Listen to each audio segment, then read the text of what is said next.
हम लोग यहाँ पर रियल नंबर के एक क्वेश्चन को देखेंगे, जिसमें एक क्वेश्चन है check whether 6 to the power n can ends with the digit 0 for any natural number n।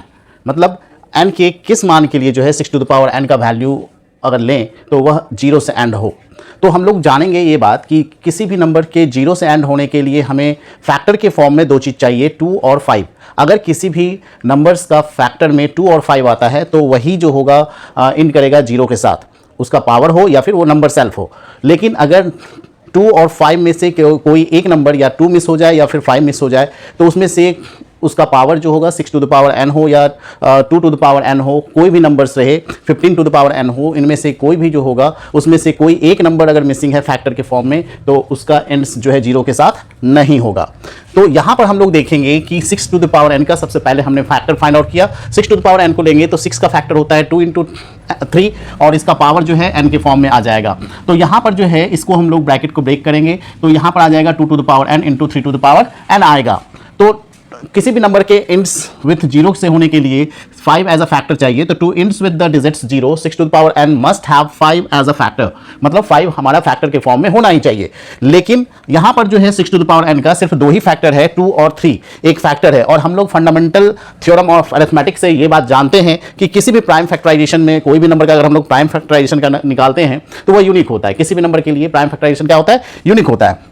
तो इसका मतलब है कि 6 टू द पावर n का जो फैक्टराइजेशन है वो एक यूनिक नंबर से, यानी 2 टू द पावर n या 3 टू द पावर n के फॉर्म में होगा, 2 टू द पावर n और 3 टू द पावर n के फॉर्म में होगा। तो यहाँ पर जो है 6 टू द पावर n कभी भी इंड्स नहीं करेगा 0 से, क्योंकि 5 यहाँ पर फैक्टर्स के फॉर्म में नहीं है। क्योंकि हमने अभी बताया कि कोई भी नंबर्स अगर एंड्स कर रहा है 0 से तो उसमें 2 टू द पावर n और into 5 to the power n के टर्म्स का हो तो ये हो सकता है, यानी 5 और 2 हमारा फैक्टर्स के फॉर्म में हो। ये n हमारा कोई भी नंबर्स हो सकता है, यहाँ m भी हो सकता है, कोई प्रॉब्लम्स नहीं है, ठीक है।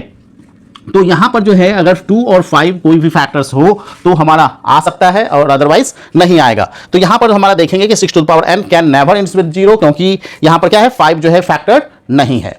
तो ये आपको ध्यान रखना है, ये बहुत बार क्वेश्चंस पूछा जाता है। इसी तरह से जो है बहुत सारे क्वेश्चंस पूछे जा सकते हैं जिसमें हमारा हो सकता है कि 15 to the power n ends with 0 है या नहीं है, ये पूछा जा सकता है। तो यहां पर भी 3 और 5 है, लेकिन यहां पर हम लोग देंगे कि लैंग्वेज में कि 2 टू द पावर n यानी 2 जो है फैक्टर के फॉर्म में नहीं है। As a result 15 to the power n never ends with 0। तो लैंग्वेज हमारा सेम प्रोसेस होगा, लेकिन यहां पर जो है 3 और 5 आ जाएगा, ठीक ना। जैसे ही हम लोग 15 का फैक्टराइजेशन लेंगे तो ये आ जाता है 3 into 5 3 15 to the power n, यानी ये इसका जो प्राइम फैक्टर्स हो रहा है 15 का 3 और 5 आ रहा है। तो यहां पर जो है 2 जो है मिसिंग है as a factor, so this number never ends with 0 for any value of n।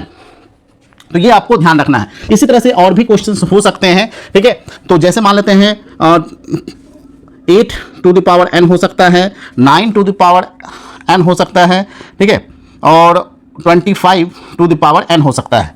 तो ये इस टाइप के कोई भी नंबर्स हो सकते हैं जो कि कभी भी इंड्स नहीं होंगे हमारा 0 से। इसी तरह से 4 टू द पावर n भी हमारा क्वेश्चन पूछा जाता है, 4 to the power n never ends with 0। ये आपको जो है क्वेश्चन सेम टू रहेंगे, यहां पर पुट अप कर दीजिएगा वैल्यू, क्वेश्चन आ जाएंगे। यानी आपका क्वेश्चन होगा ये similar questions, check whether 15 to the power n can never ends with the digits 0 for any natural number n, या फिर 8 to the power n can ends with the digit 0 for any natural number n। तो इस question को आप इसके similar base पर तो practice करिएगा तो सेम टू सेम आपका आंसर आएगा। लैंग्वेज में थोड़े से चेंजेस आएंगे, तो ये आपको ध्यान रखना है कि किसी भी नेचुरल नंबर का या किसी भी नंबर का जो है प्राइम फैक्टराइजेशन अगर हम लोग करते हैं तो वो यूनिक होता है, और अगर वो नंबर 2 और 5 के ऑर्डर में हो तभी वो इंड्स करेगा 0 से, अदरवाइज नहीं करेगा। यानी अगर 5 हमारा फैक्टर्स के टर्म में है और 2 नहीं है तो वह नंबर कभी भी एंड्स नहीं करेगा 0 से, और अगर 5 है और 2 नहीं है तो भी जो है वो नंबर एंड्स नहीं करेगा 0 से। दोनों का होना बहुत जरूरी है,